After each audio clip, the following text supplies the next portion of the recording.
What's up everyone, welcome back to the channel. For today's video, I had the pleasure of being tagged in another video by Stephanie Mendez, who is from I'll Buy the Popcorn.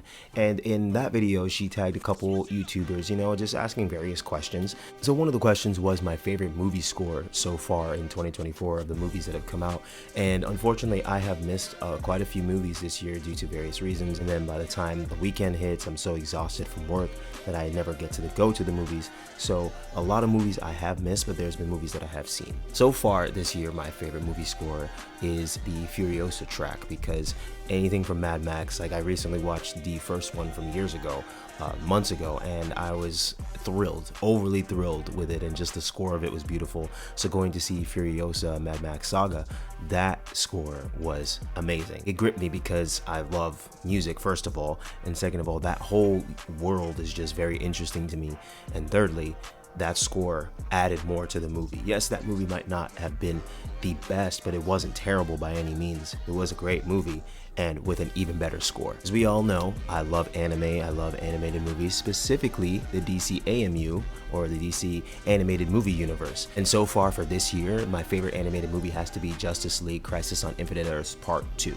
I can't really consider the Demon Slayer movie that came out to the Hashira Training a real movie, because it was just the last episode of the previous arc and the first episode of the new arc. So it's just two episodes joined together and kind of edited in a way that makes it seem like a movie. So it's not an actual movie. Otherwise, that would have been my first choice for best animated movie so far this year. Now, my favorite movie poster, which probably has to be a lot of people's favorite movie poster, has to be the Deadpool and Wolverine movie poster, because one, it's been a long time coming, okay? And then two, hello, it's Deadpool and Wolverine, Ryan Reynolds and Hugh Jackman. Like there's no contest here. You can couple that also into one of my most anticipated upcoming movies for 2024. Now, the best action movie part, now that's a little bit tricky, because there's been a lot of action movies that have come out this year so far, and I've missed a couple of them, but I've been spoiled so much within the past few months for things. I used to not really see that many spoilers, and then there came an era where I got introduced to a decent amount of spoilers,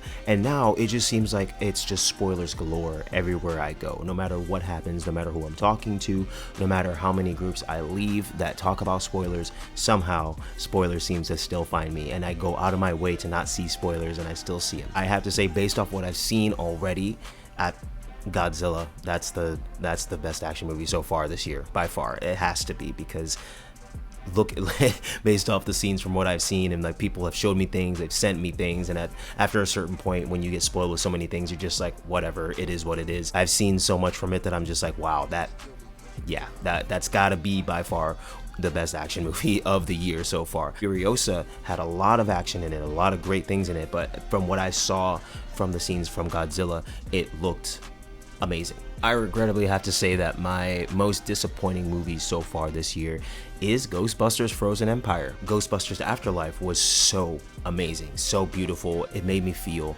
And then Ghostbusters Frozen Empire kind of just took me out, man. It was just weird. One of the main characters, she just kind of was just whiny the whole time, and some of the direction just kind of seemed out of place, and a lot of things just were everywhere. I get it, have no expectations, you won't be disappointed, I get that.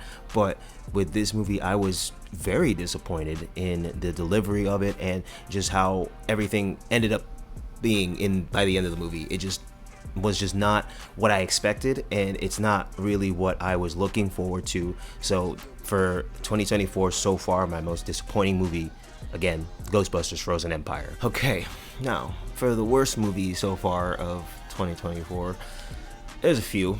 Okay, it's between Strangers and Madam Web. Now, I didn't see Madam Web when it first came out in theaters, but I saw it when it came out in streaming, and yeah, wow, I have to say Strangers, it takes the cake, because what even was that? The reactions that they had, the acting was just terrible, and the rehashing of things from the original movie just to make them worse, it was just all around bad. If you haven't seen my review for that movie yet, go watch it, and that'll explain everything that you need to know about The Strangers. Terrible. My favorite movie character. Wow, that is really tough. Right now, one main one that comes to mind is probably Chris Hemsworth as Dr. Dementus from Furiosa, just because it was so out of his wheelhouse. No, not really out of his wheelhouse. He's a talented actor, so he can do it. He plays like the goofy buff guy, or case in point Thor, or like Red Dawn or something. You know, he's like that character, like the brute. To see him being just this weird, wacky, crazy out of the water guy, it was new, it was different, and it was nice. So far I'd have to say that he definitely takes the cake as my favorite movie character so far this year. As far as my most anticipated upcoming movies, I already said one of them earlier, Deadpool and Wolverine. Other one is Beverly Hills Cop with Eddie Murphy. Like, that looks really good, and I've seen some people talk about it already when they've gone to see a press screening for it, and I mean, the hype behind it is great, and I'm excited to see that. And another one is Maxine. Now, I cannot wait for that one. This girl is killing it, okay, and I cannot wait to see that movie. It's gonna be amazing. So once again, Stephanie from I'll Buy the Popcorn, thank you so much for tagging me and having me do this, because it was very interesting to go through the movies that like I've seen and haven't seen, and it makes you realize, like, wow, man, I kind of dropped the ball and haven't seen quite a few, but I still have seen some. So thank you for incorporating me in this. Thank you guys so much for joining me in this video. It's been a pleasure. If you aren't subscribed to the channel, hit that subscribe button and the bell next to it so you can get a notification anytime there's a new video. Thanks again, guys. Until the next one.